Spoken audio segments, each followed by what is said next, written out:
ಇವ್ನು ನಮ್ಮ ಹುಡುಗ ಆಕ್ಚುಲಿ. ನಿಮಗೆ ಬೈಕ್ ಅಂದ್ರೆ ಎಷ್ಟು ಕ್ರೇಜ್ ಅಂತ? ನನಗೆ ಬೈಕ್ ಅಂದ್ರೆ ಸಿಕ್ಕಾಪಟ್ಟೆ ಹುಚ್ಚು. ನಮ್ಮಪ್ಪ ಸ್ಕೂಲಿಗೆ ಡ್ರಾಪ್ ಮಾಡ್ತಾ ಇದ್ರು, ಅವಾಗಿಂದ ಸ್ಟಾರ್ಟ್ ಆಗಿರೋ. ಹಂಗೆ ಥಿಯರಿ ಕ್ಲಾಸ್ ಕೇಳ್ತಾ ಇದ್ದೆ, ಹೆಂಗ್ ಗೇರ್ ಹಾಕೋದು, ಹೆಂಗೆ ಕ್ಲಚ್ ಹಿಡಿಯೋದು, ಇದೆಲ್ಲ. ಮನೇಲಿ ಯಾರು ಇಲ್ದಿರೋ ಟೈಮಲ್ಲಿ ಗಾಡಿ ಎತ್ಕೊಂಡು ಹೋಗ್ಬಿಟ್ಟಿದ್ದೆ. ಅದೇ ನನ್ನ ಫಸ್ಟ್ ಟ್ರಯಲ್. ಆಗ್ತಾ ಮನೆಗೆ ಯಾರೆಲ್ಲ ಬರ್ತಿದ್ರು ಅವ್ರ ಹತ್ರ ಎಲ್ಲ ಒಂದೊಂದ್ ರೌಂಡ್ ಗಾಡಿ ಕೊಡಿ ಅಂತ ಕೇಳ್ತಾ ಇದ್ದೆ. ಕೆಲವರೆಲ್ಲ ನೀನ್ ಹುಡುಗಿ, ನಿನ್ ಕೈಲಿ ಓಡ್ಸಕ್ ಆಗಲ್ಲ ಹಿಂಗೆಲ್ಲ ಅನ್ಬಿಡೋರು. ಅದು ಫುಲ್ ಟ್ರಿಗರ್ ಆಗ್ಬಿಡೋದು. ಹೆಣ್ಮಗು ಅನ್ನೋ ಒಂದು ಕಾನ್ಸೆಪ್ಟ್ ಇದೆ ಅಲ್ಲ, ಈ ಕಾನ್ಸೆಪ್ಟ್ ನ ಇಟ್ಕೊಂಡು ಎಲ್ರು ಕಾಲು ಇಳಿಯಕ್ ಟ್ರೈ ಮಾಡ್ತಿರ್ತಾರೆ. ನಾನು ಗರ್ಲ್ಸ್ ಗೆ ಒಂದ್ ವಿಷಯ ಹೇಳ್ತೀನಿ, ನಿಮಗೆ ಏನಾದ್ರೂ ಬೇಕಂದ್ರೆ ನೀವೇ ಕಷ್ಟಪಟ್ಟು, ನೀವೇ ದುಡ್ದು, ನೀವೇ ತಗೊಳ್ಳಿ.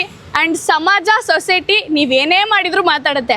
ಬಿದ್ರು ಅಯ್ಯೋ ಅವಳು ಬಿದ್ದೋಗ್ಬಿಟ್ಲು ಅಂತ ಮಾತಾಡ್ತಾರೆ, ಎದ್ರೆ ಹಬ್ಬ ಎದ್ರು ಅಂತ ಮಾತಾಡ್ತಾರೆ. ಎತ್ತೋರು ಜನನೇ, ಬೀಳ್ಸೋರು ಜನನೇ. ನೀವು ಕರೆಕ್ಟ್ ಆಗಿ ಇರೋವಾಗ ಯಾರ ಬಗ್ಗೆ ತಲೆ ಕೆಡ್ಸ್ಕೊಳ್ಳೋ ಅವಶ್ಯಕತೆನೇ ಇಲ್ಲ.